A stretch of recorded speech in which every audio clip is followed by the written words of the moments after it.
Okay, I guess we are live. So, Assalamu alaikum and good evening to all our viewers who have joined us from across the globe. So, thank you for taking out time on a Saturday evening, taking some time out of your schedule, everyone, including our guest. So, I'm Asim from the IUST Alumni Council. And in the first show of this new year, I'm pleased to host Professor Mushtaq A Siddiqi, who is the current Vice Chancellor of Islamic University of Science and Technology, Avantipura. So, sir, I welcome some time and attending this program. So tonight we'll be talking about how IUST has gone through in its short journey of around 15 to 16 years since its inception in 2005. The challenges it has faced, particularly in the last few years, what are the current problems that require attention in IUST, and what should be the way ahead. This will be the theme and structure of our program tonight. So let me apprise our audience that IUST, it's not a private university, it's not a government university, it's a public university. So we are open to discussions with public, and we are discussing these things on a public platform in a live program. The fact we are discussing this in a live program is that we are open to dialogue. And since it's an university which is for the public, so dialogue with the public would be the first step towards seeking solutions. Okay, Professor Siddiqi, let me take you back to the IUST in around 2015, 2016, 5 years ago, when you took over as the Vice Chancellor of the university. We can see a lot has changed since 2015 in terms of infrastructure, in terms of academics, in terms of human resource, in terms of administration. Everything has taken a shift. So how do you see the IUST of 2015-16, say, and IUST of 2021? And what, in your opinion, is the greatest change that you have witnessed in these past 4 to 5 years? Okay. Actually, I would suggest that okay, let it be the way you have designed it. Otherwise, what I would suggest is that primarily all questions come together, and I keep a note of them, and then I reply to, because some of the questions that will come up from the different participants will be same as yours. So therefore, there should not be a repetition from my side. Then therefore, I would request the participants that if I have answered their queries, let them not speak for the same question or with the same kind of advice again. So therefore, okay, let me see what this university stands for right from the inception till the time I took over, and what has been the achievements during these 4.5 years that I have been at the university. The university has come into existence with the same motto, with the same objective as we know why universities should be created, new universities should be created. So Islamic University of Science and Technology was created to impart education in the field of engineering, technology, management, and having some footprints of the humanities and social sciences too. So therefore, with that objective, it was started, and when I took over, it had already had its journey of around 12 years. And now, when I took over, coming straight away to your question, when I took over, I found this university has a lot of potential to go into a center of excellence immediately, as compared to those conventional universities which have lived, for example, for more than 5 decades, because a lot of bureaucracy has crept into the system.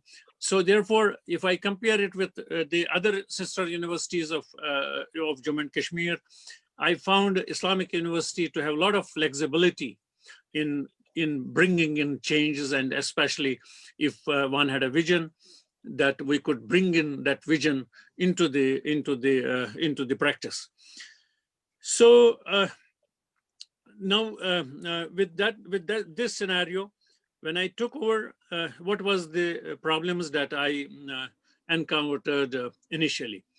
Let me first give you a brief about my background, because those people who have passed out from the university and are alumni of the university, they might not be knowing what kind of changes that we brought in and why did we bring in. My background was, I'm basically a trained immunologist who has worked in healthcare sciences, medical universities all through my life. I'm in life of around 30 years before I joined the Islamic University of Science and Technology.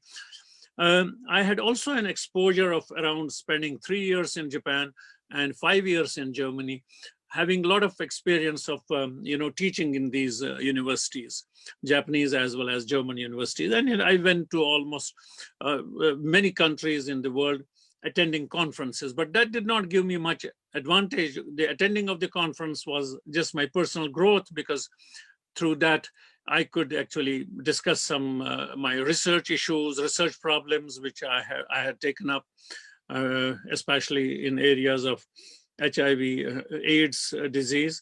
So therefore, that was for a personal growth. But when I was in Germany and Japan as a professor, I realized how the system works there and how the education system works. So I had completely an idea about how to transform an Indian university into a kind of a university which conforms to the international standards. So therefore, I tried to bring in a lot of changes in the academics initially.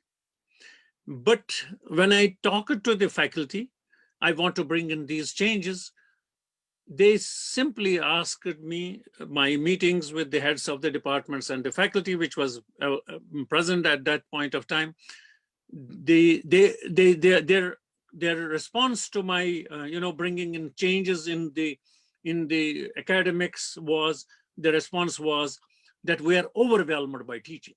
So we are very few people who are working on permanent positions, and we have mostly teachers from the contract positions, and therefore we are overwhelmed. So we may not be able to move forward with your vision of academics, because what actually universities should stand for, and which everywhere in the world all universities stand for, we have two major objectives to achieve. One is to impart the education to the students who are coming from different corners of the world to your university. We want to give them a degree, a graduate degree, postgraduate degree, or a doctoral degree. But the second most important part of the university is to generate knowledge. One is to impart knowledge, but second is the most important, which is forming around 75% of the job specification of a university and a university teacher, is to generate knowledge. That is through research and innovations. So when I looked for transforming the university from a typical teaching university to research intensive university, the response was that they were. And when I looked at their teaching schedules, yes, they were overwhelmed. So therefore, I put my first emphasis on creating more human resources on permanent basis, so that I have a good crop of human resource, and then I can actually put the point of view what I had said, that we have to generate knowledge. So we have to have more research on the campus to innovate, to generate newer knowledge. So therefore, that was my first point. But university was having a major issue when I looked at now to create more human resource. I was told by the because it's an administrative position, I was told by the Department of the Finance, we don't have that much of money to pay to the teachers as salaries. So therefore, I'm now going deeper, because once I wanted to implement my own my own vision about the university, Then, of course, I needed teachers, but then the finance tells me I don't have salary for teachers. So now I had to now generate the money first. So therefore, so I started a dialogue with the state government, with the central government, various ministries of the central government. So luckily, you will realize that we got, from the time that I joined, the support from the state government was 4.5 crores towards the salary component. And this time it is 33 crores. So that is why now we were able to induct a good faculty in two batches in 2018 and 2020. Now we have almost come to the permanent faculty to the tune of around 60% plus. So therefore, it was just hardly 33%. 30% or 33% was the total faculty which was on substantive. So now we are coming to 60%, and inshallah we will have several more, one more advertisement during my tenure, which will bring it to around 75%. I mean, the faculty should be. Now you will see it. I mean, the people who are already working in the university, they must have realized that we have now the PhD program all over. I mean, all the departments which were giving a graduate degree programs, which were conducting postgraduate programs, they also have the research programs now leading to PhDs. Then the second part, so it was the first and the foremost, my attempt was to bring in good faculty, which I have been successfully able to do it. Second most part was there was a deficit in the infrastructure. And there were hardly a few buildings, which were, I call them as academic spaces. Academic spaces were very small, and most of the class, as alumni, you might be knowing that most of the classrooms were in the tin sheds, or in the bamboo sheds, or in the prefab huts. So therefore, what's important is because, as I said, that I have worked in a few of the good universities. Then you realize that the impact of having a good campus itself, it has a big, I would say, is huge on the students who want to join your university. So my second emphasis was to create more academic spaces.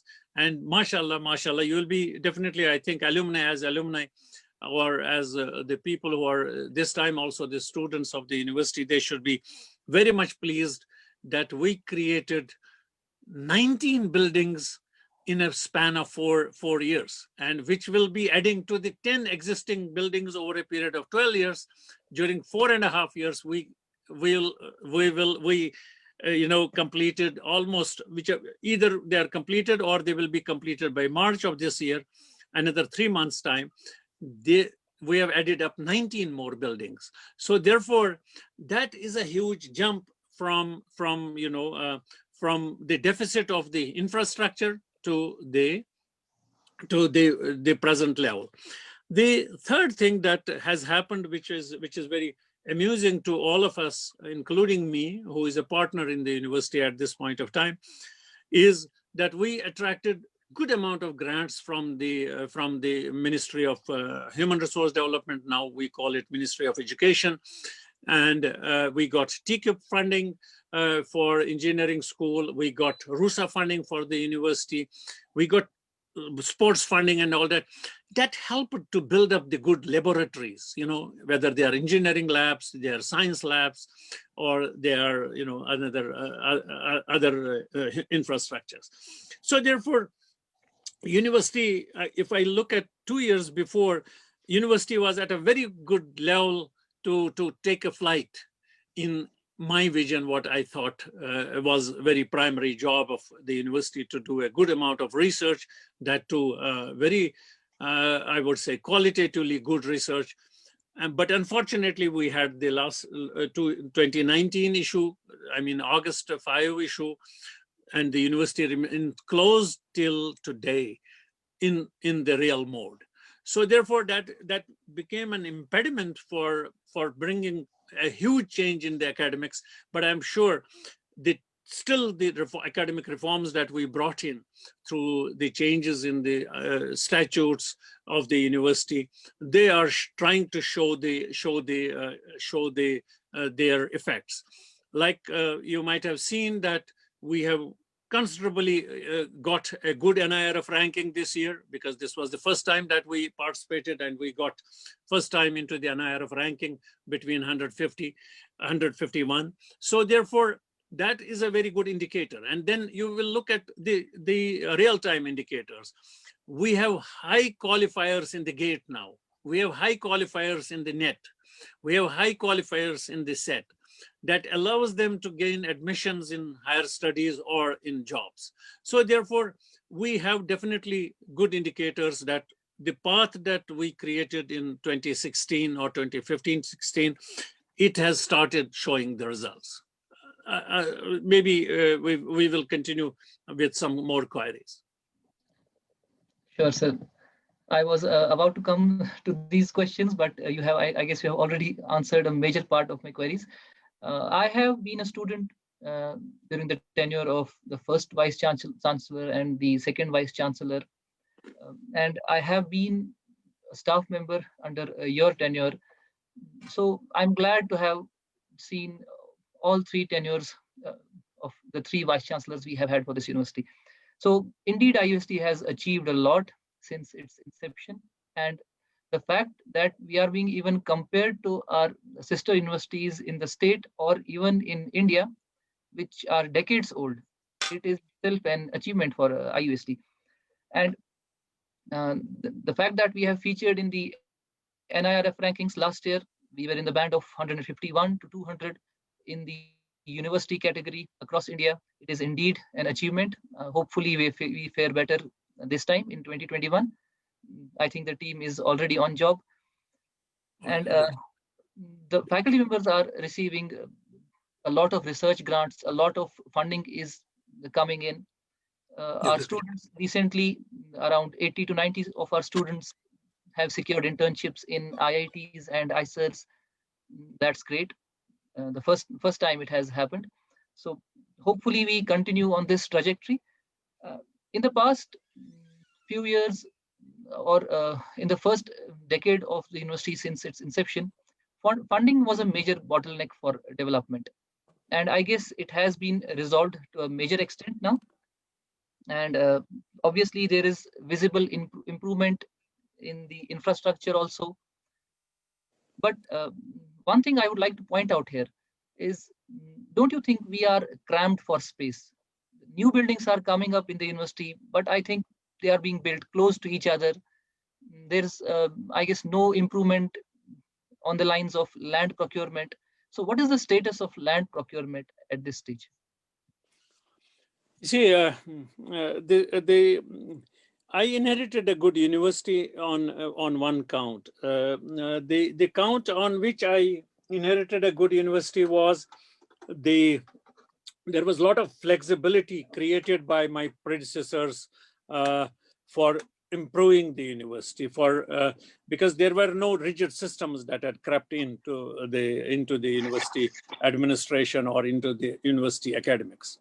But one thing that had not happened, which should have happened much earlier than today, was that we should have grabbed as much government land as possible in the area. So I was actually constrained to construct the buildings that you are seeing. They are really jammed up. I do agree with you, they're jammed up because we did not have the sufficient amount of land which would have been made available to us. And actually, when I joined, this is also a little bit of not good luck for me. I had to interact with 5 chancellors during my 4.5 years term. So when you go to one chancellor and you explain your issues with one chancellor, till he or she would take an action on my requirements, that chancellor was gone, so new government was coming in. So I saw 5 chancellors exactly. I joined in the chancellor during the chancellorship of Mahbooba Mufti ji. Then then it was handed over to Vora Saab, then it was handed over to Satyapal Malik Saab, then it was handed over to Murmu Saab, and now Manoj Sinha Saab. So actually, my requirement of the land was projected before the chancellors, at least not umpteenth time, I would say even more than umpteenth time. The only good thing that has happened is we were handed over 1,000 canals of land, which is a little bit on the higher slope of the university. So we have already procured a corridor to connect these two land masses. One is where we are staying at this point of time, which we have named as IUST Campus 1, and the IUST Campus 2, which will be 1,000 canals there. But that land needs a lot of I would say, upgradation. But that land will be utilized only for residential campus. So therefore, unfortunately, we will have to live with this amount of the land that we have at this point of time in this. That is why we had absolutely no other option but to construct on the land mass that was available at this point of time. But hopefully the science block and the administration block that is going to come up will be coming up on the acquired land. We have already acquired almost 100 canals of land, which has been almost given to us, but not as yet handed over. So that science block, as well as the administrative block, which will be coming very besides the university library. You will be definitely happy to tell the alumni, including you are a witness to that, is that a wonderful library has come up in the name of the Maulana Rumi. We call it as a Rumi library, and the admin block as well as the science block will come very close to the Rumi library. So we will have another 100 canals of the land in hardly few weeks time from now. But like you might be talking about civil engineering block, which has come up, very close to electronics and communication block. So, but there was no other option that was available to us. So therefore, I mean, something which was beyond my control, I couldn't do much on that. But you will be definitely, I mean, happy to know that we spent 240 crores to develop this campus now. I mean, during my time. That is that these 19 buildings have come at the cost of 240 crores. And that too in the shortest possible time of 2.5 years. I mean, because first 1.5 years, it took me to gather the money, to gather the support from the government. And now we have spent it. And I'm sure you know it, that there was a zero facility for the hostels, because most of the hostels were outsourced hostels. But this year, I mean, in March, we will have capacity of our own hostels to the tune of 1,000 students, including PhD scholars. And we built up a residential block for the faculty, which will house at least 16 families. So another 3 hostels, one more staff quarter block of 32 apartments is coming up in the 1,000 canals, for which the work will start in another, I think, another 1 month or 1.5 months from now. That is indeed heartening to listen to. IUST, because IUST is by definition a residential university. True. But that's why actually the residential has been defined in the university system as any student who enrolls himself in a residential university, half of his tenure of his course has to be on the residence. So even if somebody lives in Avantipur, if he has joined a 4 years course, he has to spend 2 years on the campus, even if he lives near the gate of the university.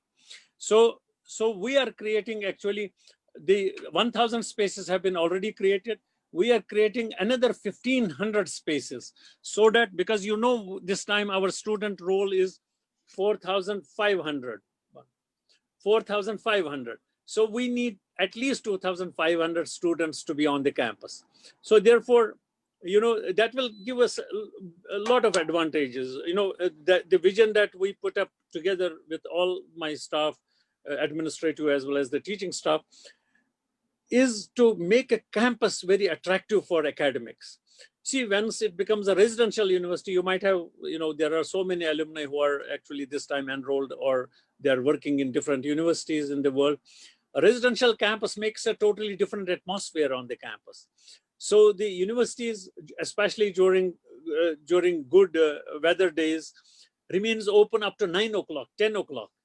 The libraries are open, laboratories are open, but provided they live on the campus. So at least 1,000 students in March itself, March of this year, will be staying on the campus and will have access to libraries and laboratories during odd hours also. Otherwise, you remember when you would have been students, we were closing the university even during the last 2 years of my tenure. I mean, we were closing the university by 5:30. That is not how the generation of knowledge takes place in a university. Generation of knowledge is a continuous phenomenon. It doesn't stop at 5:30 and then starts it again at 9:30 or 9 o'clock. So therefore, we actually put a lot of emphasis on creation of the residential spaces in the university. Yes, you are pretty right. I think this should be on your priority list to make the university available to all the stakeholders 24/7. All right, let us come to the next question.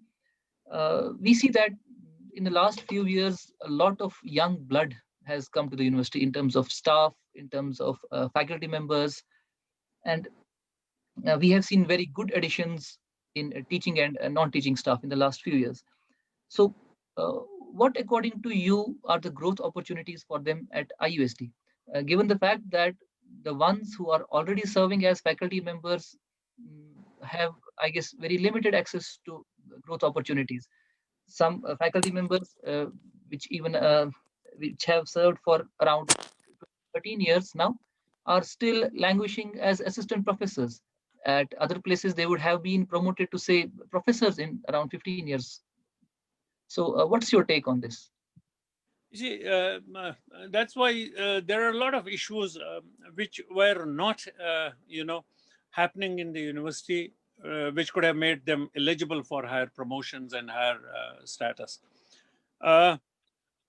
When I joined the university, there were a lot of assistant professors who wished to be upgraded to associate professors and all that. But what actually hampers this growth is your own credentials.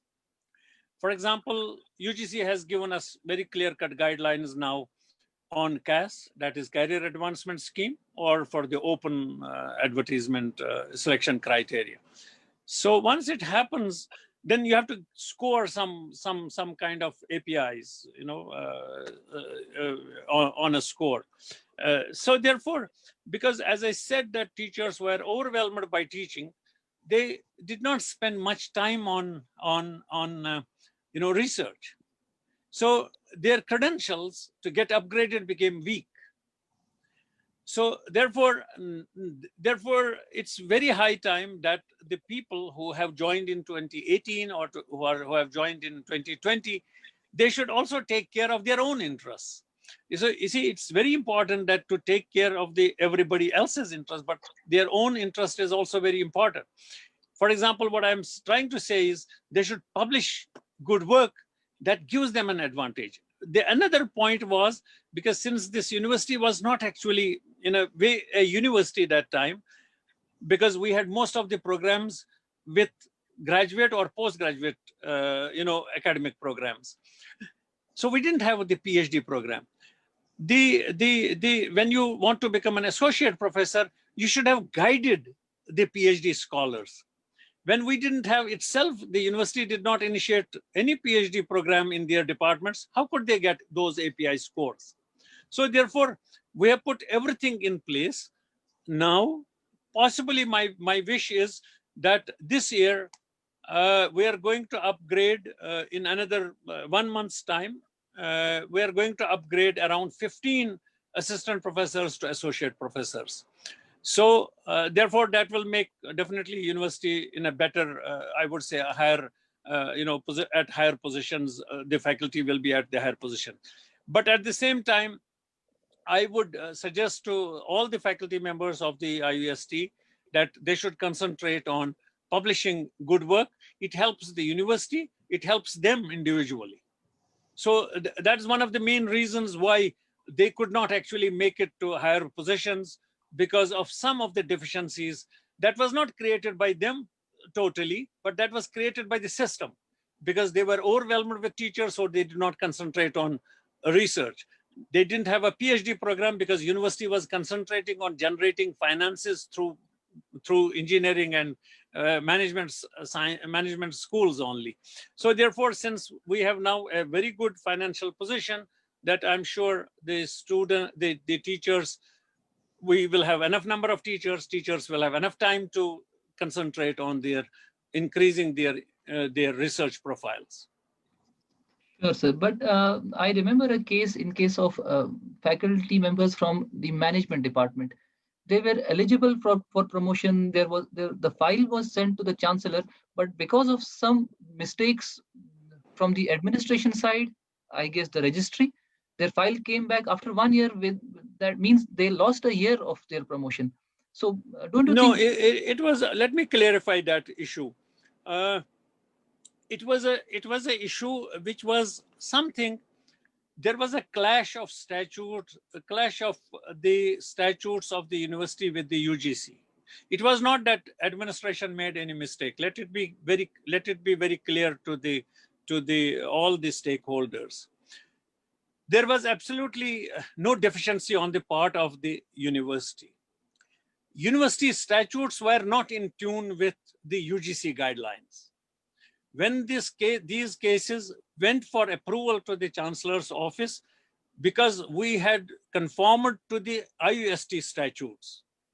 But the Chancellor's office raised objections because Kashmir University and Jammu University had adopted all the UGC guidelines.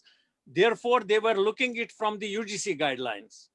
UGC guidelines are basically only guidelines. And when they issue any guideline, they ask the universities, please get them confirmed through your own statutory bodies like Academic Council, Executive Council, and the University Councils, which we got it now done. So therefore, there was absolutely no mistake, because till that time, the university statutes that were passed by the Executive Council were the same on which we held their interviews, we held their selections, we sent it for approval. So governor's office, the Chancellor's office did not accept.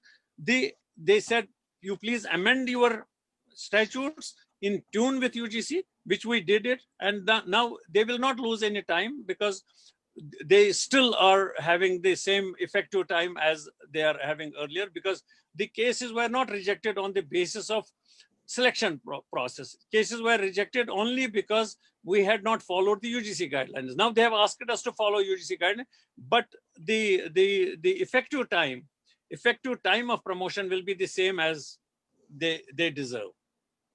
So we are processing it another 2 weeks to 3 weeks time. Interviews will be held and it will be sent back to the Chancellor's office with the UGC guidelines now amended and adopted by the IUST. All right, that's great. So coming to the next question we have is about placements at IUST. This is really a pressing issue for all the students and all the stakeholders of IUST. We have seen that we are struggling to get companies on campus to recruit, to visit. It is only because of the efforts of some of the alumni of IUST that I guess last year some companies had visited and recruited some of our engineers. So what efforts is the training and placement cell putting in? Or do we even have a training and placement cell? I doubt. Yes, we do have. I mean, the training and placement cell is completely effective. It is the Deputy Registrar, Dr. Iqbal Qureshi, is in charge of the placement and training cell. What is actually happening in the placements is See, you will have to, give some relaxation to the university for the last 2 years, because last 2 years have not been good for any university in Jammu and Kashmir, whether it is Jammu University even. I mean, so long as, because the 5th August actually broke all our, future endeavors, future plans.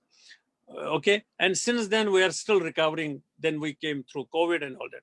Now, talking about 2017 and 2018 placements, actually, if you remember, I mean, those people who were witness to 2017 and 2018, if you remember, we got several companies on the campus. Many students got selected also. Most of the students, rather, our statistics is 70% of the students did not join, even if they were offered the jobs. And some of the people who joined the jobs, they came back, because there were some issues in their placement, in their, where they were placed for jobs. There were some local issues, 17, 18 was bad for Kashmir. So there were some kind of, what I would call political issues, which were faced by Kashmiris in Bangalore or in some other places. So many companies which had visited in 16, 17, and 18, they almost refused to come in 19 and 20. So therefore, it's a very complex issue. But I do feel it's one of the failures of the IUST, which I admit, that we should be more proactively working on the placements. But one thing definitely is amusing to all of us. Individually, I mean, individually, our pass outs have done much better. They've gotten the jobs. This time, probably IUST graduates and postgraduates are all over in Jammu and Kashmir. It is because of their personal efforts, not because of the IUST efforts. And you will be definitely surprised to know that in J&K Bank alone in 2019, 273 IUST pass outs had found jobs against 86 of Kashmir University, 273 of IUST, and 83 of Kashmir University. And similarly, NIT also graduates had taken a few jobs in double digit only.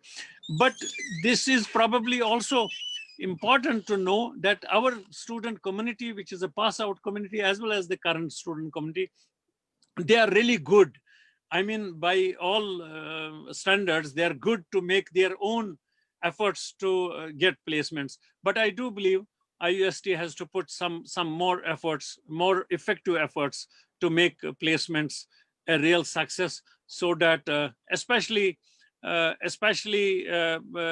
mean, in engineering and management, where we should find out why we are not able to get the employment up to the tune of 70% plus for our pass outs. And I hope we will definitely work on that. All right, sir, that's great. So coming next to the issue of academics, what is the mechanism of, from the university side, what is the mechanism of monitoring the quality of academics, the quality of teaching that is being imparted to the students? Is there a mechanism in place? There was a mechanism, but again, this online system of teaching and learning, it disrupted that mechanism. If you remember, we had brought in a lot of ICT intervention into the teaching. If you remember, I mean, we had a very good feedback mechanism from the students, and especially the feedback mechanism was one of the feedback mechanisms was directly to me from the students. So I was able to see whether the teacher has successfully delivered the lecture on a day-to-day basis. And I'm sure that was only available to the CRs and the deputy CRs, because CR and deputy CR, if, for example, Engineer Asim had a lecture, he was saying that I have delivered a lecture, but we had given a responsibility to the CR and deputy CR to say whether qualitatively it was good, a class, and then whether you were satisfied and all that. So we had brought in, I had brought in, especially when we had last month, in the month of December, we had 37 CAS promotions, for the teachers. And I shared with them their feedback from the students.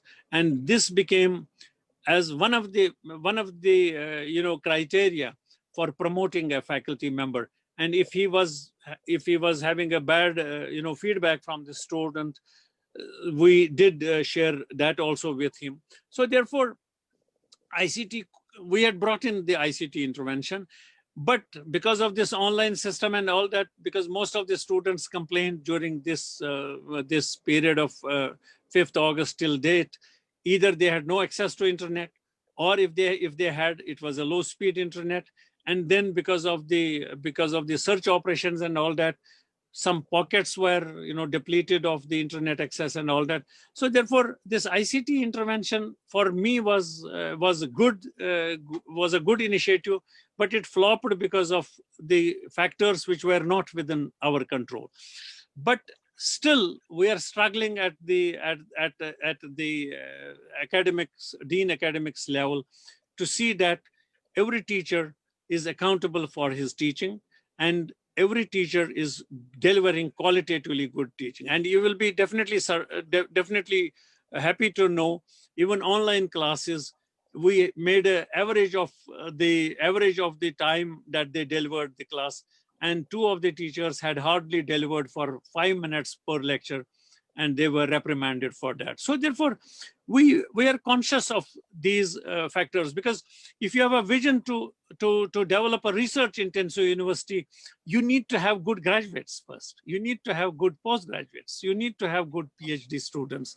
So therefore, if you lack in the quality of the graduate programs, in the lack the quality of the postgraduate program, you will never develop a good university. We are conscious of that, but I hope, of course, my tenure is very short now. It is hardly 6 months.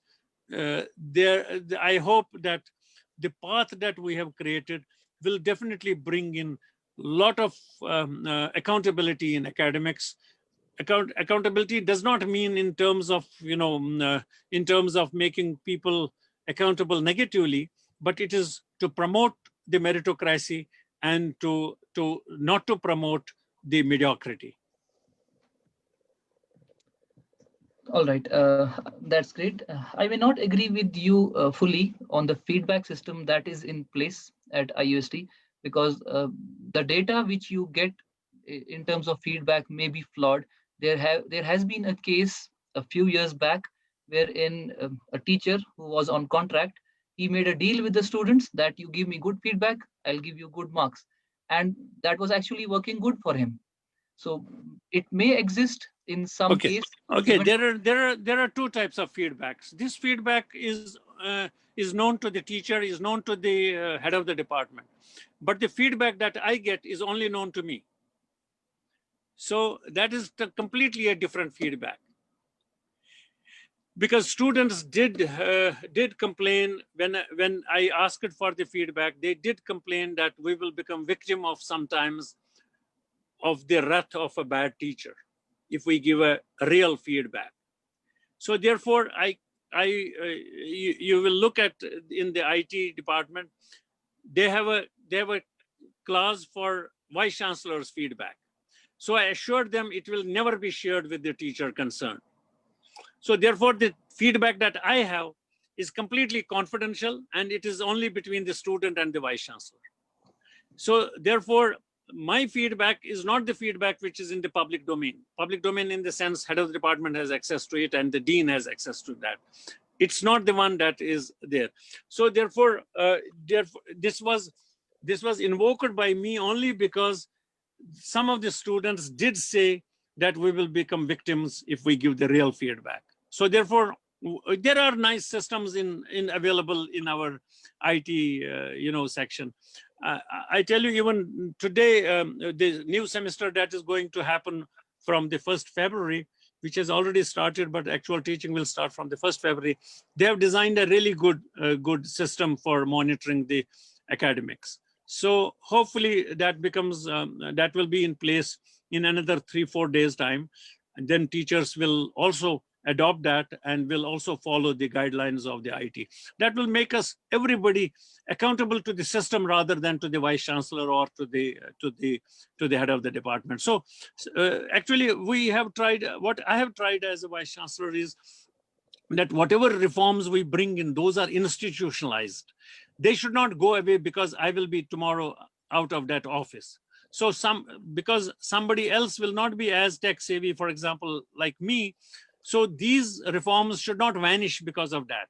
So we have tried to institutionalize those reforms. So hopefully the changes that we have brought in for this semester will be adopted by all the teachers, and it will become a routine to make the academics accountable. Yes, sir, I guess that is the need of the hour to ensure our academics is in a proper place. I'm again reiterating this fact to our audience that the fact that we are discussing our problems in public on a live platform is that we are open to discussion and we are seeking solutions to our problems. So we should, I guess, this dialogue should be initiated in all the departments, among all stakeholders at every level, so that more and more stakeholders come with better suggestions, so that ultimately it comes to the benefit of the university. So coming to the academics, which has been going online since the lockdown began in around March or April or so, we have covered around 2 semesters under this online system of teaching. And the advantage, or we can say disadvantage for some of this online teaching, is that it keeps a proper record of what the teacher is teaching and what the student is studying, if properly recorded. So as you have rightly said, that there have been cases where the teachers are not being true to their job, then they're not giving their best, and it's ultimately resulting in the loss of the students. So there should be a proper academic audit, in my opinion, after every semester, in which each of the subject, each of the teacher is properly analyzed, and we can continue this practice when we go offline. But this will, I guess, in my opinion, will ensure that the academics we are delivering at IUST is of pure quality. Okay. Let me intervene on this issue. Hopefully, the type of changes we have brought in this ICT intervention during this time, it will definitely make it definitely better than the previous 2 semesters which were taken online. And then I'm also conscious of the fact that online teaching is more accountable than offline teaching, at least because it is recorded and it is recordable. So therefore, we are putting up all our efforts to record the lectures, because what instructions I have given to all the teachers is, you see, it was a suggestion by one of the senior most teachers of the university. He said that I'm not able to teach online. I would always come to the university, and I will request, out of the 40 students in his class, I will request only three of them to come to the class. I'll take a class normally, as if I'm taking the class of all the 40. So he has asked us, can you live stream the same class to all the other 37? Okay. Because he says, I'm uncomfortable, I'm not comfortable with the online teaching. So I will go to the board the way I'm going to board, as if I'm in a class. Let there be only 3, and I will manage those 3 in rationing system. Today, these 3 will come. Next day, another 3 will come, so that they are not coming regularly to the university as per the government guidelines. So give me an advantage that these should be live streamed to all other students who are not in the class. Second, what he said is that we added is that probably will be now adopted overall, not this 3 plus 37, but overall we have to record the class or the teaching of that 1 hour. and leave it on your website, so that those people who did not have an internet access on that particular day because of a search operation or anything, or it was, the internet access was denied to him through one or the other reason, he will have access to this recorded lecture after he has the access to the net. So probably this will make it more effective and more accountable. So we'll have everything recorded, and then it will be put on the portal of that department. Every department will have its own page, and every department will upload it on the portal. For example, Ashai Saab has delivered a class. Even if there were all the 60 students in his class who were attending his online class, but still the recorded version he will put up on the portal of his page, so that somebody is a slow learner, he will go back to that recorded lecture. So possibly it will be better during this coming semester.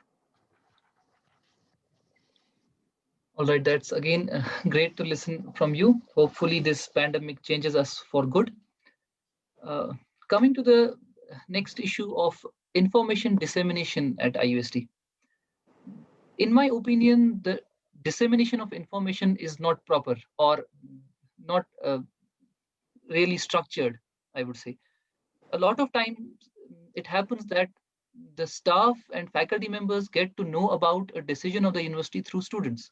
So that should not be the case. Like if a paper is scheduled, say next week on a Monday, and I am supposed to attend my duty on Monday, I'll get to know about the postponement of exam on Monday morning. And the students get to know about the postponement a day or a couple of days before us. So I guess the dissemination information, whatever the source of information would be, the dissemination should be proper and in a more structured way. And in my opinion, before you on this, in my opinion, a better way would be that every decision that the university administration takes or any department takes, an email should be circulated to every stakeholder, everyone concerned with that decision, so that we get to know in real time what actually has been decided. So your take on this? Yes, normally, when we, for example, you are talking about postponement of an exam or a conduct of an exam or reversal of a particular, procedure to a new system, it goes through the portal, the IUST website. By evening, I think everything goes. By 5 o'clock, we operate the website and we upload it on the website. Number two is what we do is, for example, for the examinations and all that, we have a procedure to inform the head of the department.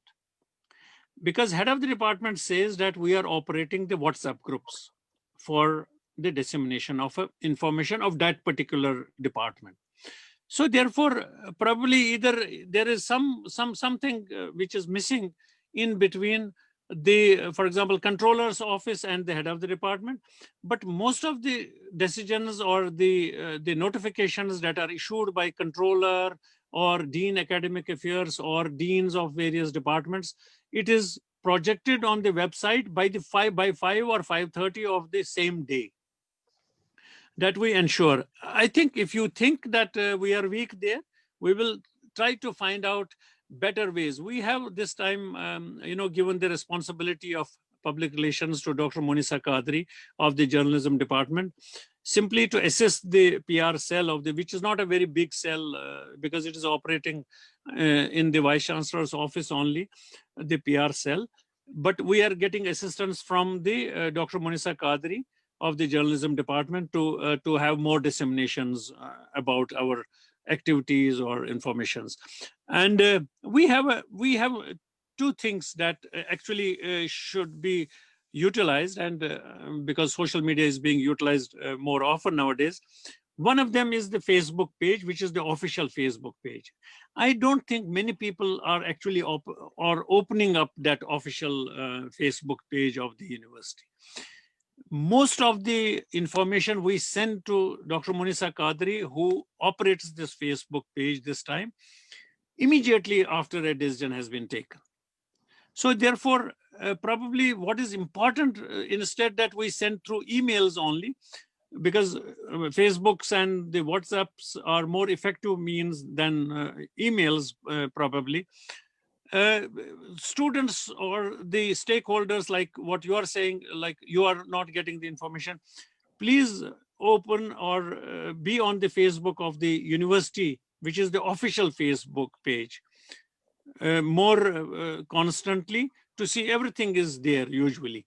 That is what Dr. Munisa Qadri tells me, that we are projecting all informations on the Facebook page of the university.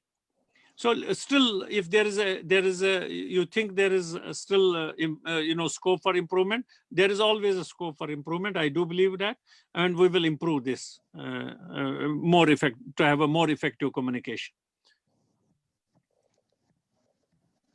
What I believe and what I have discussed with many faculty members and many stakeholders at IUST is that, and what most of the top universities in the world or even in India do, they have a proper mailing list of students. This is one point which I wanted to add, that students also have an official email ID of the university. Like it may be a roll number of the student @ IUST. IUST.in. And we'll have a proper mailing list of all the students, all the staff members, all the faculty members. And with just one click, you can send the information to everyone concerned. It's a good idea to give mail ID at IUST.in. I think that's a good idea. Let me work on this. If every student has the mail ID of the university, then it will become much easier. Yes, it will become much easier. And we'll be giving it exactly at the time of admission for a student. That's a very good idea, because the mail ID will stay with the student throughout for his life, and it will be a sense of association with the university. True. I will work next week. I will work on this. This is a good idea. Definitely, it will be. But I also have an advantage. I mean, that's what as Vice Chancellor I have taken advantage of, is that I can correspond with all the students by myself. I mean, their all mail IDs are with me. So I have a groupings. I can send a mail to a group of teachers. I can send a mail to all the students, or for example, for a particular department of students of a particular department. So we have that already created. But your idea, having an IUST email ID, is a really good one. It will give them a sense of belonging also. All right, sir. So the next thing we would be discussing is administrative democracy, as I would say. We see that in almost all the cases, the decisions regarding any activity in the university come from the top. In fact, they should come from the top. That is the way how an organization works. But there should be administrative democracy in every decision the university takes. Let me give you an example. The university came up with a notification on 31st of December, a few days back, that from 1st of January, we'll go for vacations, and only the permanent staff will engage classes, or whatever the notification was about. But at the same time, examinations were scheduled in the first week or maybe in the second week of January, which the contract staff had to undertake. So if the administration would have consulted the concerned head of departments or concerned faculty members before taking this decision, in my opinion, the message which would have gone up was that we can't go with this decision because we have faculty on contract whose contract would end by 31st December. So this is one such example. What are you doing to ensure this democracy stays? My feeling is always, because I mean, consultations always make a decision better. That's a general rule for every place, every university, every institution. What is not happening in the university is that we have now deans everywhere. Every school has a dean. So the deans have their, departmental heads, which are, reporting to the dean. Then every departmental head has the faculty members who are reporting to the head of the department. So this is a nice hierarchy that has been already created in every university, and we also have now a good hierarchy. If you compare it with your student days, we did. I mean, at least when I joined, there was no dean at all. There was no dean in the university. We have now dean academic affairs. We have a dean for every school. So actually, hierarchy is well defined. The democracy can come here. I mean, when, for example, I desire a particular thing, like, for example, we had some, usually administration has some different issues than what you can perceive of. For example, taking a decision is in the best interest of the university, but a teacher will think in terms of his perception only. So therefore, for example, when a vice chancellor takes not a decision, he proposes that I want to take this decision. He discusses it like I discuss it with all the deans. It is the responsibility of the dean, which he has to discuss it with heads of the departments, and heads of the departments have a responsibility to discuss it with the teachers of his department. So probably I was told about this decision.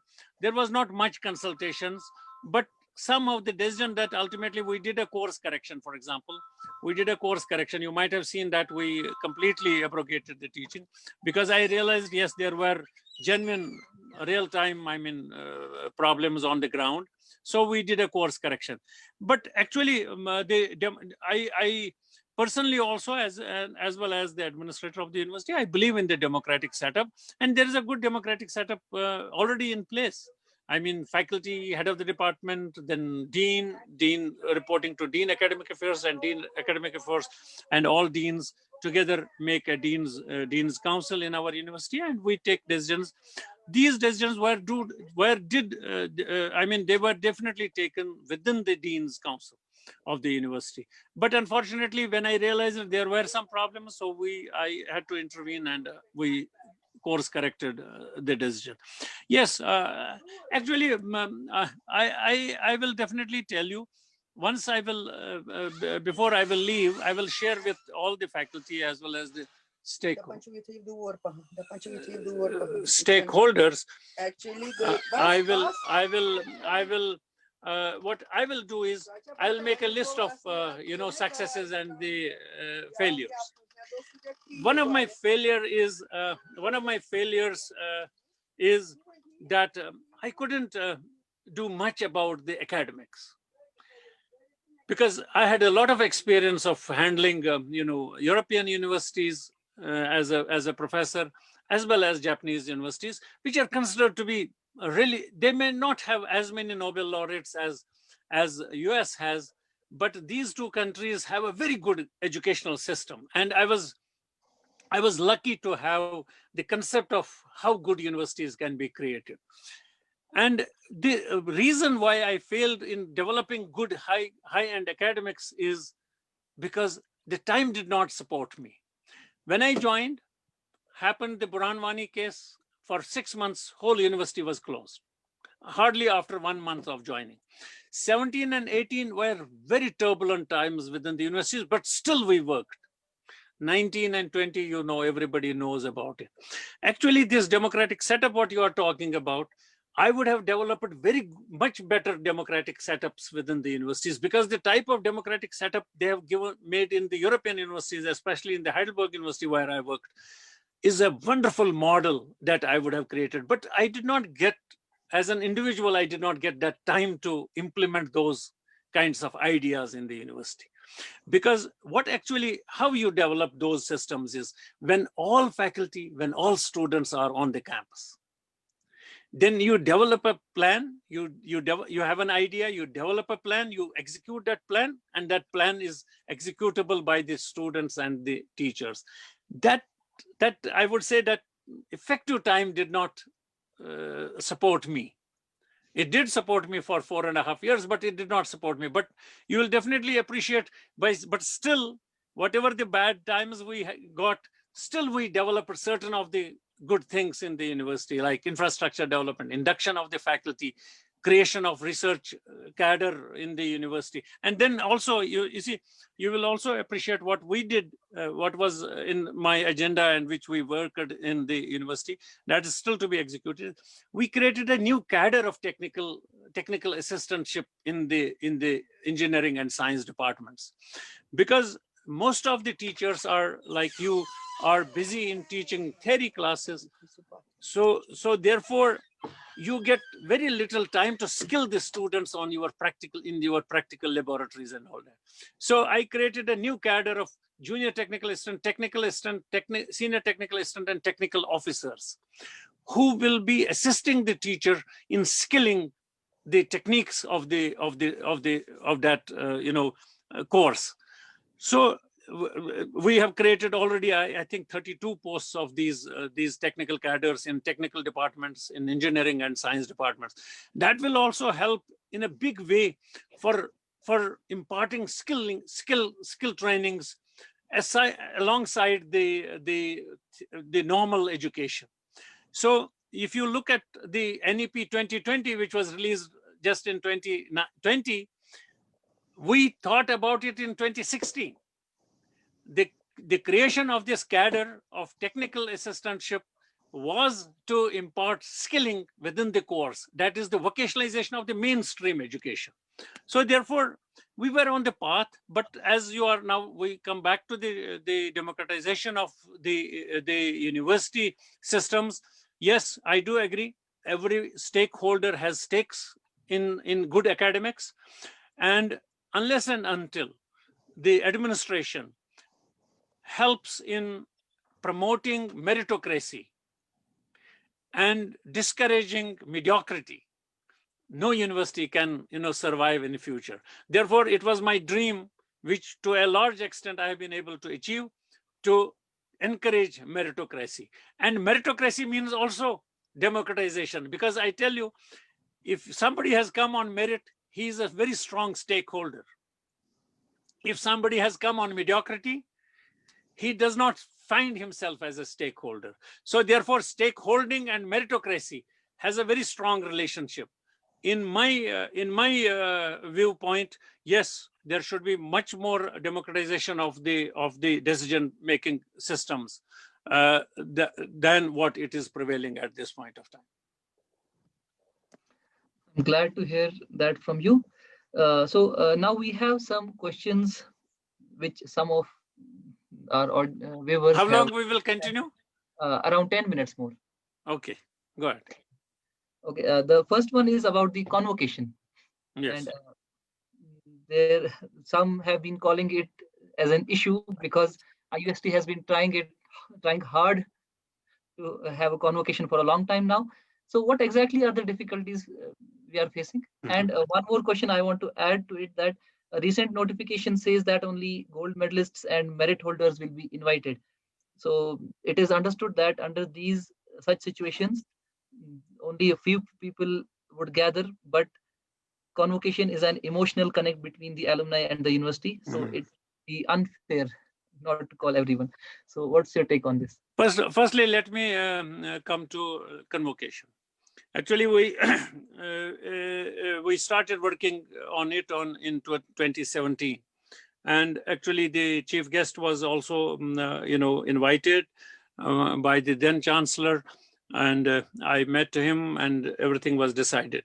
But because of the political situation, the chancellor decided that time that it should be deferred till the next year. 2018 again we started. Because of the political situation here, because the Islamic University had a problem. If you remember of 2015 convocation, it was cancelled at the last minute when everything had happened, and it was cancelled. So the governments of these years of 2016, 17, and 18, they were apprehensive if there is something that's going to happen within the convocation system, so therefore let it be deferred. Then came 2019 and 2020. But I have taken it up with the present chancellor, he has already authorized me to hold the convocation, and that's why we had issued the notice also. In fact, this I will reveal to you, and it's not revealed. Today only morning, Chancellor called me on phone from Jammu, and we were discussing about the chief guest, and he had already given me an okay for the chief guest in Mr. Narayan Murthy to be the chief guest. But when I contacted Narayan Murthy last week, he refused because he said that I'm an old man and I've been advised by my doctors not to travel. And I have not traveled for the past almost 6 months or 7 months. So therefore, when he refused, because this was a consensus between the Chancellor and me that Narayan Murthy Sahab will be the chief guest of the function. Then the Chancellor gave me another choice of inviting the ISRO chairman. Again, ISRO chairman refused to travel because of the COVID restrictions and all that. Now, today morning, he was calling me again. He said, you give me 2 names, but by himself, he assured me that he will also look for some chief guest who will be present. Now, coming to very limited gathering, it is simply because of the SOPs which have been issued by the government not to have a gathering beyond 50. But even the gold medalists who will be participating are coming to more than 140. So therefore, it is only because of the COVID restrictions. I do agree that it's an emotional attachment. It's an emotional issue for attending a convocation. I have been a student and I have loved to be on convocations, receiving the certificates, and I can definitely share it with them that I wish everybody would be getting the certificates in the convocation, which should be this. But I hope in February, probably the first convocation will be held in February. And definitely, this is for sharing. We are holding it in our own auditorium in the university, which has come up so beautifully. The capacity of the auditorium is 410, but we will be having only attendance of 140, which are the gold medalists of different years. So therefore, I can only sympathize with those who will not be attending, but first convocation probably will be in the February if everything goes well with the chief guest, accepting to come physically here. Because most of the people are interested to come on virtual mode, but Chancellor is interested to bring the chief guest physically into the campus because he has a desire to see the university by himself also and by the chief guest also. All right. Isn't it possible to postpone it so that everyone could attend at a later date? I wish if we could have some kind of a imagination or an idea how long this COVID will persist, and we will be. If it was a month or 2, we could do it in May also. There is no problem. But I'm now I'm an immunologist by training. That's why I said it in the beginning. So I'm knowing this field a little bit deeper than the common man who is not in immunology. So I find this pandemic, even if vaccine will be available, it will take at least a year to control this whole pandemicity of the virus, especially which I had also predicted and which many of my colleagues all over the world had predicted, that we will have several mutant forms of this virus, which has come up in UK and another has come up in South Africa. So if we had a clear-cut idea about when this pandemic will be over, we could postpone it and gather all the students in a different function, maybe in SKICC or in some other, or in a Shamiana. That was our wish last time, to hold it in a Shamiana in the university. But not knowing the calendar of the pandemicity of the COVID, therefore, we may be constrained to hold it in February with a limited attendance. All right, sir, we can excuse you for that. One more question we have received from the audience. Actually, we have received many, but we are discussing some things on priority. It is about the Mantaki school. The parents, the teachers, and the students have sent us a lot of emails regarding that, regarding the accommodation of the students in their buildings, as was promised to them. So what Yes. is the status of their accommodation? School is almost ready. I mean, the building is ready, infrastructure is ready. It's only a matter of now shifting. So, as and when I promised the neighborhood of the Avantipur, and it is the first time that we have taken an initiative to construct a school on behalf of the neighborhood. I mean, otherwise universities usually do not have it, but I found it morally obliged to have a school for them, because the location of the school, of the Mantaki school, was so bad. It was on the highway, and I was told when I joined, I was told that they have at least 6 children have lost their lives while crossing the road from that school. So it was a moral obligation for me to have a school on the campus. So through my intervention with the government, with the chief minister, and through the Waqf board, we were able to construct, and the school building has come up so beautifully. Not even colleges have that kind of an infrastructure, and I'm really feeling fortunate for having contributed to the construction of this school.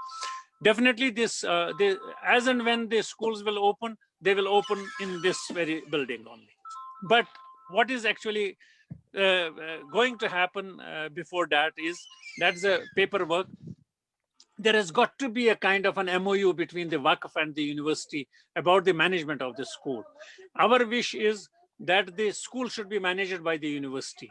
Then only Mr. Ashai's son or daughter will tomorrow find admission in this school, because that is how we are building up a residential university. So all residents whose children will be in the age group of school, they need a school. They cannot send them to DPS far away. So therefore, we have decided that the school will be of a caliber of a DPS in the sense of academics, but should be under the management of the university, so that the standards of the school can be monitored by the university. So that is only a formality, and I have already discussed this issue with the advisor Khan Saab, Farooq Khan Saab, who looks after the Waqf board and Waqf properties. So he has agreed that it will be under the administration of the university, but we have to enter into an MOU between the university and the Waqf board. So therefore, once that is over, they will shift. So in any case, the class work, as and when will start for schools, it will start in the new building. That's my assurance to them. Hopefully, sir. One last question from the audience. It is about the design of our buildings. It says that the design of our buildings bothers a lot of people who work there. Classrooms and labs are not properly designed. There is a lot of echo in the classrooms. They are not suitable for winters, and there is lots of unused space. So whom do you consult before planning new buildings? That has been witnessed by faculty members also. That Is it true? Usually, what normally how university builds up buildings, or any institution builds up buildings, normally you have a consultant architect company which is specializing in educational institutions. So we also have previously we had Sharma and Associates, now we have DDF based in Delhi, and DDF has constructed probably all central universities of India. So on that experience, they in fact bagged the contract also with the IUST. So the buildings are designed by the architect of the university. But during my tenure, once they were submitting the designs, we asked the departments concerned, that means the consuming departments, because we knew which departments have to move into these buildings. We asked them to interact with the architect. And finally, what is constructed is after the consultation of the departments. I also got this complaint, but probably the heads of the departments have, again, not through what you are saying, the democratization of the process, have not taken their colleagues on board. So but heads of the departments of that time have definitely participated in the discussion with the consultant architect. So what is coming up is after this consultation by at least the head of the department. Now, I also found some of the buildings which were constructed earlier than me had a lot of open spaces which were kind of a waste space also, like you might have seen in your own department, in ECE department, we have in between, you have that central space which is unutilized, and a lot of space has gone waste and all that. But this is not now true for the new buildings which have come up, like civil engineering, mechanical engineering department, and then the nursing block, the food technology block, or humanities block, which is coming up. Most of the buildings this time have been constructed in consultation with the departments concerned. And even while doing the fine tuning of the internal walling and all that, we put most of the faculty members on board.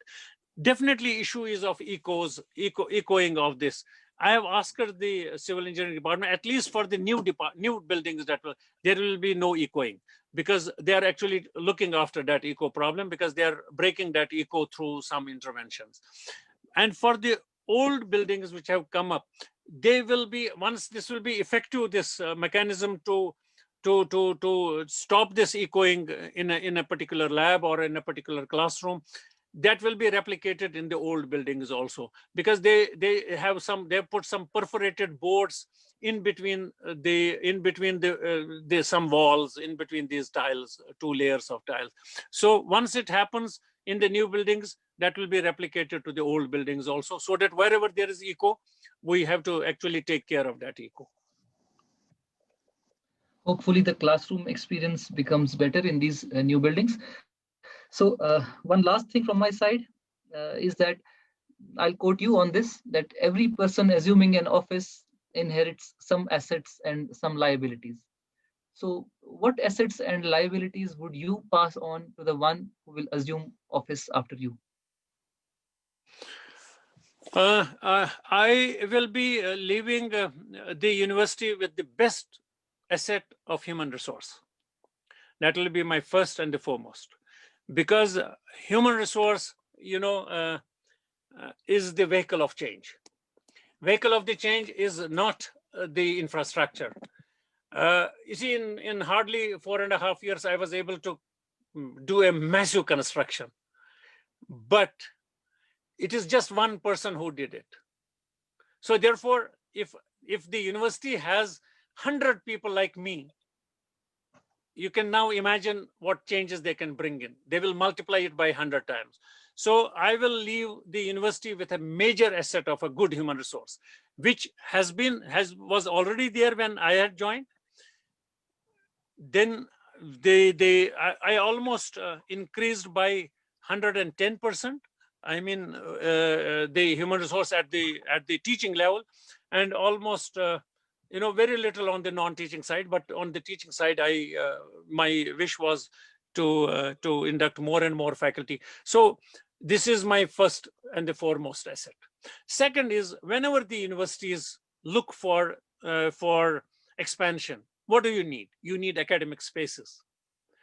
You see, if we had not a library, which is now almost complete in its civil works as well as other works, now the present library is shifting this time to the new library. The present library building became empty. So I was able to perceive, yes, we should have a school of architecture and planning. If I did not have this building available, this physical space or academic space available, I could never dream of starting an architectural degree course. So therefore, second asset that I will leave to the university and for eternity, for times to come, is the huge infrastructure that I built up. Third that I built up is a good ecosystem for research and innovation. The type of faculty that we brought in, you might have seen it, that even in engineering, that people with PhD degrees came in. So they are ripe this time to start PhD programs under their guidance. So therefore, I'm leaving the university with a huge research, I would say, research human resource, teachers as well as their students. But this is my advice to all the research guides.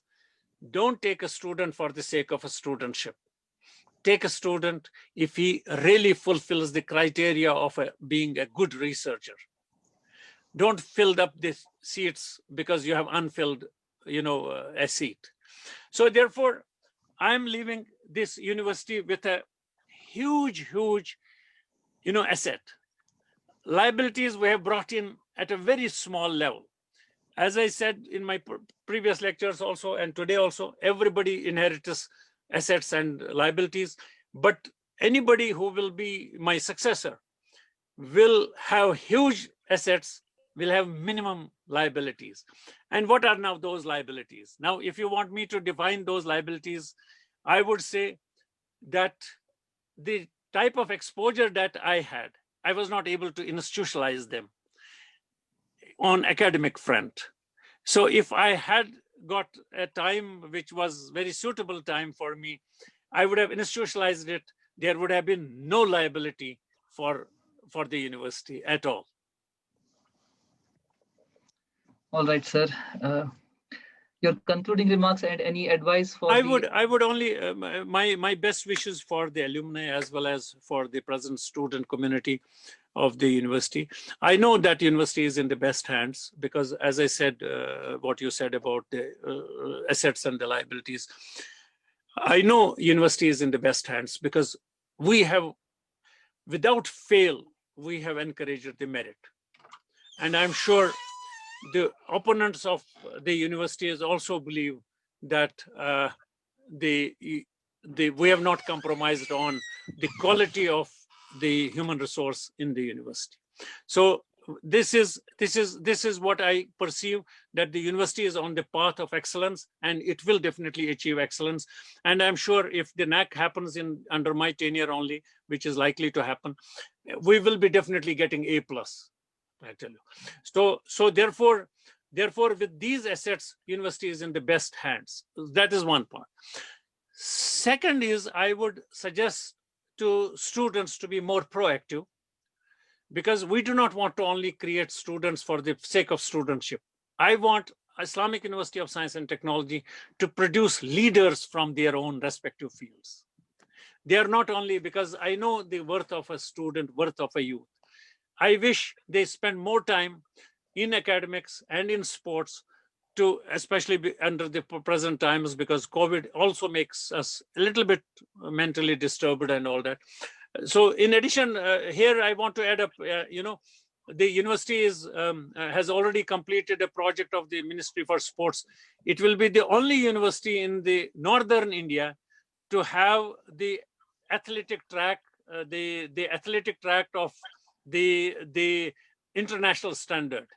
So it has a football ground inside and an athletic track on the periphery. So it has already come up. It will be inaugurated maybe in another month time or so. So it has come up so well. So I wish that the IUST students become overall good ambassadors of academics, ambassadors of their field, professional training, ambassadors of civility. I want them to be good civil citizens who are conscious of their responsibilities, who are conscious of their duties as well as responsibilities.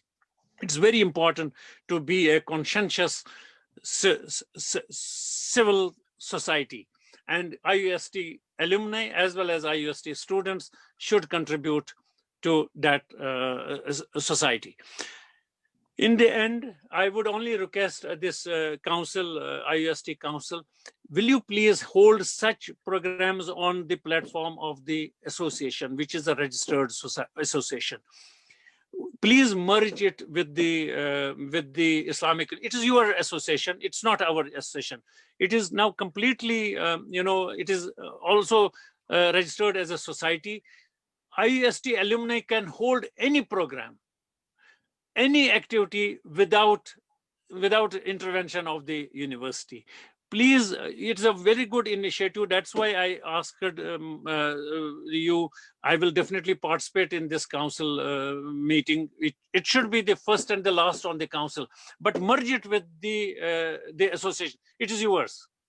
And if you want, to be in the executive board, we will definitely put you in the executive board. So we will, little bit widen the board, executive board, and I'm the only person who is their patron. So therefore, the patron should be there for every organization. So you can hold all the activities under this. This will give us an advantage. That is a society which is now registered with the NAC. It is registered with the society, registrar of the society, but it is registered with the NAC. And tomorrow when NAC looks for the alumni, they will look for the association, not for the council, which is not registered. So it will help your parent organization, that is the IUST, in a big way if you close down the chapter of the council and merge it with the association. I mean the alumni association, and it is yours. Exactly whatever activity you are doing under the council, you do it under the association with no riders from the university. Please take it as a word of advice from me. Thanks a lot for your encouraging words. We are already in talks with Dr. Iqbal Qureshi, and we'll see how it works out. Thank you very much, sir, for taking out time and attending it. The session has dragged to about 1.5 hours. And if it is now, it is also recorded. Yes, it has been recorded. And please also share it with the official Facebook page of the university. Sure, sir. Sure, sir. We will. So that we had received a lot of questions we couldn't accommodate in the program. Why don't you hold it after another 2 weeks? No issues. Yes, sir. We'll take up those after 2 weeks. We can hold it again. Sure, sir. We'll plan accordingly. And also, what is my suggestion to the alumni of the IUST? Last year, Engineer Ashai, you might be knowing that we had two high scorers rather on the gate from the computer sciences. One was falling at 120 and another was 151. So they were on the merit of all India level at that level. I asked them to do something, and probably that is what I wish the alumni should do. They've gotten admission in the IIT. Both of them have gotten admission in IIT Delhi. So I have asked them to adopt 2 or 4 students from their next batch for the same gate coaching. Okay, so that they also become like you, and next year against 2 we have the 4 students who can gain admission into the IITs and can get the gate score. What I would suggest is alumni should do is adopt some of the good students through you. You can identify them as students. Adopt them for thinking or dreaming big, because some of you are good. So some of them have already achieved a good status. Can you mentor them only through an advice, through WhatsApp call, through whatever, and identify 5 to 10 students from this batch and handed them over to the alumni who are achievers in their own way, to motivate them to think big, to dream big, so that they become elevated from their where they are sitting this time. They become elevated to higher orbit, so that they achieve much better than anyone else. So that that adoption is a very good thing that's happening in Ivy League universities. Ivy League university has a very good tradition of a pass out is adopting the immediate senior batch, or rather immediate junior batch, 3 or 4 students, and they make them to party with them and all those things. So therefore that makes a totally new system. So you identify some of the good people who have achieved something and let them then adopt, even if they are not from their own field, but let them mentor them for dreaming, mentor them for what is available in the world. It's not necessary that they can mentor them for education, for particular academic course. So that, my wish is that it becomes a very strong network, this alumni with the present student community. Sure, sir. We'll certainly take this advice and we'll plan accordingly and we'll see how it works. Thank you very much once again on behalf of the whole Alumni Council, all the members, all the volunteers. And I hope this session would prove to be fruitful for the entire community of stakeholders. My Thank pleasure. you. Thank you very much. My pleasure.